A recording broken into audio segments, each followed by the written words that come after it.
Welcome to In the Hot Seat with the Tenney Group. I'm Spencer Tenney. It's good to be with you. How is DOT compliance affecting the way that mergers and acquisitions are getting done? Well, we're going to find out here in just a moment with our guest, president of Truck Safe Consulting and partner at the Childress Law Firm, Brandon Wiseman. Welcome to the Hot Seat. Thanks for having me, Spencer. Appreciate the invite. All right, long history in this industry. I want you to just take 30 seconds, just give us a little background about what you're working on right now, and then I'll kind of set the stage for us. Yeah, no worries. Brandon Wiseman, I'm a transportation attorney by trade, spent several years at a large law firm working with the largest fleets in the country, primarily on DOT compliance issues, helping them with safety ratings and CSA scores and driver qualification, hours of service, all of that fun stuff. And also helping in the mergers and acquisitions context when it comes to kind of due diligence on those issues. More recently started Truck Safe and Childress Law Firm with my partner, Jared Childress. Truck Safe, the purpose of that is our goal is to get a lot of DOT compliance content out there. We do that a few different ways. We have our own podcast, Truck Safe Live, where we send out, where we invite guests on to talk about DOT compliance primarily, but also we put out a lot of videos and detailed articles on these topics. So it's been fun. Well, terrific. And our research team tells me that you're also a mediocre guitar player. So we're going to unpack that as well. Yeah, I don't know Brandon. if you can see in the background. I got some guitars. Yeah, just mediocre though. Hey, we'll dig into that. But let's camp out here for a second. I kind of teased this whole role of DOT compliance audit and the role that it plays in mergers and acquisitions. So tell us about a time where maybe there was an acquirer that was looking at a deal, and all of a sudden they're looking at DOT compliance. What happened, and how did it affect the transaction? Yeah, well, first of all, not enough private equity groups or carriers, in my experience, are even looking as heavily at DOT compliance as they should be. We encounter so many situations where we are coming in after the fact. A carrier has acquired another motor carrier, and now they're coming to us saying we've got all these problems. And my advice to them is always, hey, you should have gotten ahead of this in the due diligence process. Why didn't we look at these things that now you have inherited these problems? So that's the first point is get ahead of these things while you can in the due diligence process. But even carriers that are proactive in that regard and private equity groups, I would say the most prominent issues that we run into are usually driver qualification problems. We take a look at a sample of their driver qualification files, and they're just a disaster. And there are ways to fix that prior to closing on those deals, but there's only so much that you can do. And so we have on occasion seen situations where that has blown up the deal because the files are just a mess and they would be inheriting those problems. No, and we've seen it as well, just to kind of reaffirm what you just said. In many cases, folks that have high sensitivity to this issue, or they've got burned, as you've described in the past, and now they've learned from their sins of the past, and now they're they'll front end load this DOT compliance, because if the drivers aren't transferable, there's no deal. So they'll kind of start with the end in mind. And not necessarily shelf the diligence in all the other areas, but they'll prioritize it and sequence it in such a way where let's figure out what the non-starter is and address that first.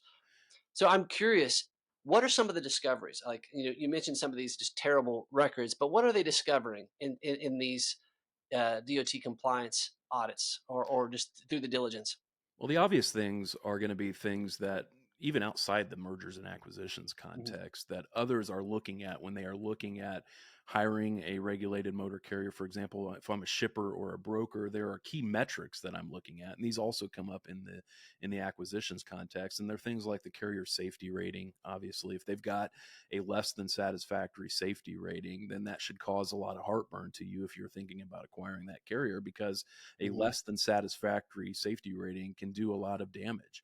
If you've got a conditional safety rating, there's lots of shippers and brokers out there that don't want to do business with you at all because of that safety rating. A lot of your customer contracts will explicitly prohibit you from operating for them if you've got that. So it's a red mark on their record for sure. So that's one thing for sure. That's the easy, low hanging fruit type deal.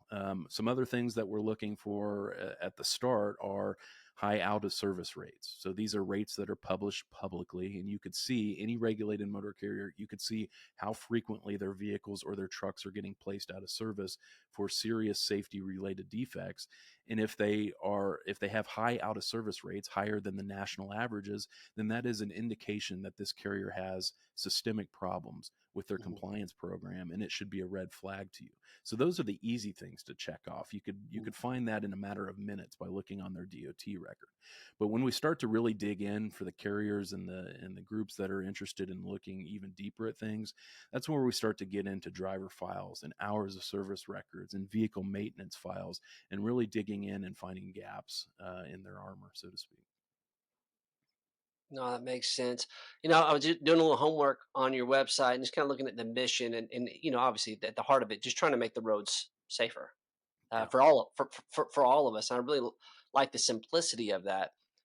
So I'm curious, maybe you can share what does it look like for a company that has had systemic issues from a safety standpoint, but they've transformed it. What does that process look like? What is required for them to make those types of changes within their organization? Yeah. So I found that the systemic problems usually stem from a couple of things. Number one is a lack of education on what are the requirements to begin with. Mhm. You can't get a hold of those problems unless you understand where things are going wrong. So carriers that have kind of fixed these problems, in my experience, they have started by um, educating themselves and their drivers on the areas where they are having problems. If you've got a lot of drivers that are having hours of service problems, then there's really no substitute for bringing those drivers in and giving them some additional training on those requirements and helping them understand where things are Mhm. going wrong. And it's not just drivers. It's a lot of times it's your safety team or the owners of the company. There's just so many regulations out there that we, as regulated fleets, are expected to comply with. It's not surprising to me that there will be some gaps in understanding of how these regulations apply to my fleet. So first things first, you got to make sure that you have a foundational understanding of the requirements that apply to your fleet. So education is a big part of it, but also being proactive. I find a lot of fleets that have problems are just trying to put out fires as they Mm. come to them. We've got the DOT knocking on our door for an audit. What can we do to fix it now? It's too late at that point to fix a lot of the problems that they're going to discover in the audit. Right. So too many fleets, and it's understandable. I get it. They're trying to do business. They're trying to make money. They're trying to survive. So they got to do what they can do.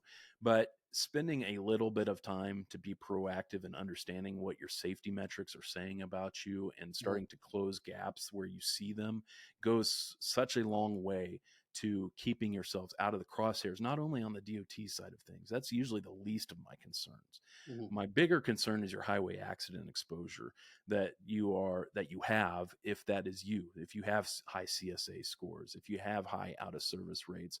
You can imagine how that plays out if, God forbid, one of your drivers goes and kills somebody in a bad accident. Do you want to find yourself in that litigation having to defend why you thought it was acceptable to continue to operate with so many gaps that were patently obvious to you? And so I think education and being proactive are the two main things where fleets that have chosen to take the steps to improve their efforts, that's where they really get the biggest bang for their buck. Yeah. If you ever want to get scared straight, watch a deposition Oh of yeah. of someone who works in a very poor safety culture, and it will scare you to death. In terms of if you ever get in that situation, and your future is reliant on how one of your employees talks about your culture and your commitment to safety. Lordy mercy, The it plaintiffs is. bar, Yeah. they are experts at doing this to trucking companies. They go to conferences. They have books Oh on yeah. how to prosecute these types of cases where the carrier's reputation, their safety related reputation, is put on trial more so than the circumstances of the accident that is being litigated. So Mhm. their whole goal is to cast the motor carrier as a bad actor, get that in the minds of the jury, get the jury mad at that motor carrier, Mhm. and then the jury wants to do something about it. What can they do about it? They can punish you with punitive Yep. damages that, we're talking multi-million and even billion-dollar cases now in our industry. These are becoming more and more common. So yeah, it's a big problem. And I like what you said about, the distinction between less about what happened at the actual event, more about the body of work related to the Yep. reputation, Yeah. and its commitment to safety.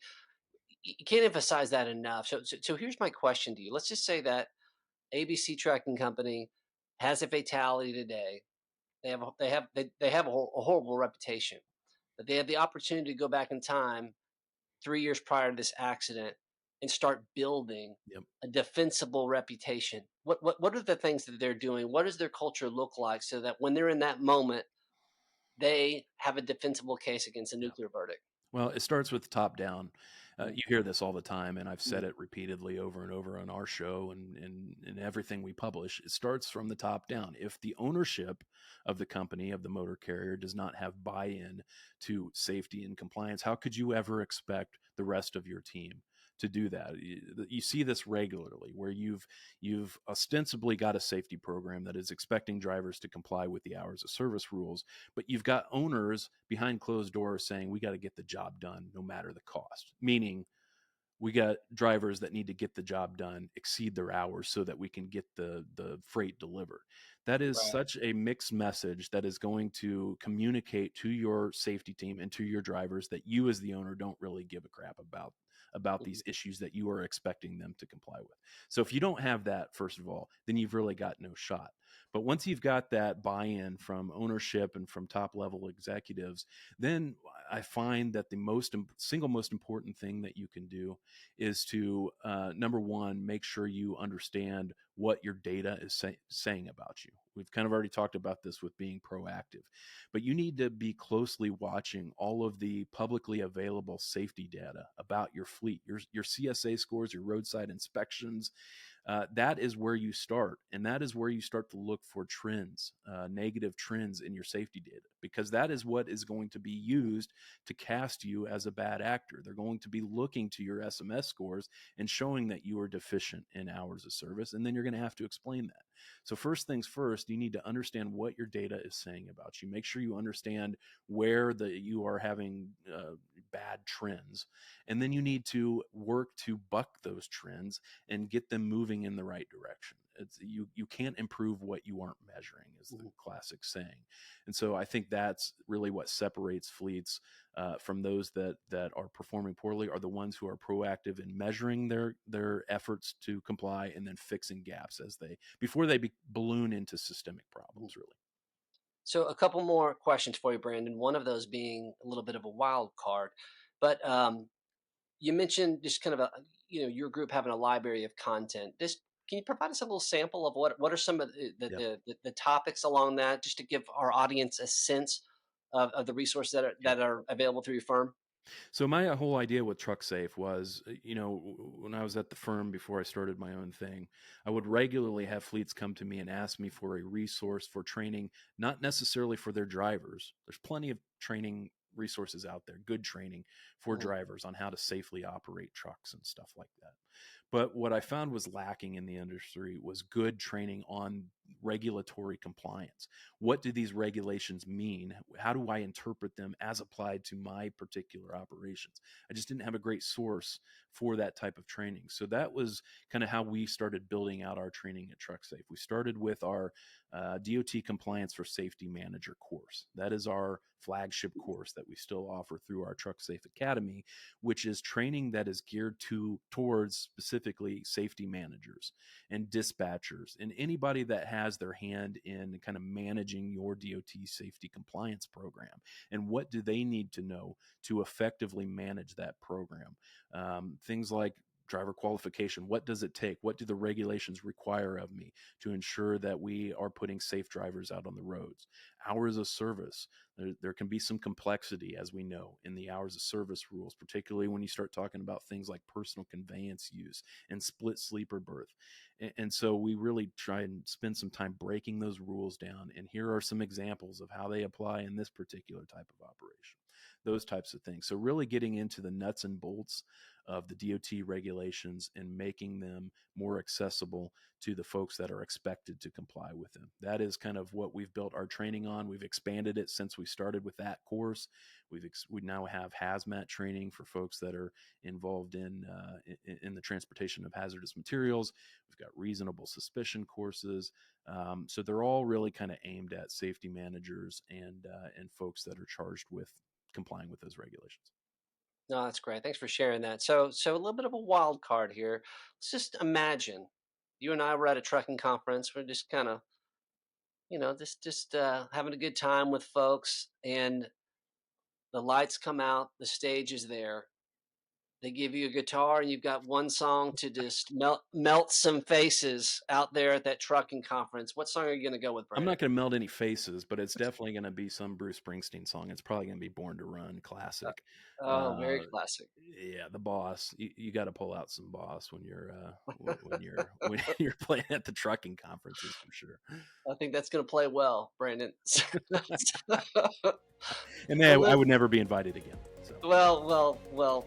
We'd have fun though. So, well, listen, I really appreciate you just taking out time of your day just to educate our listeners about the work that you're doing and your insights into this space. That's going to do it for us in the hot seat, sir. We'll see you next time.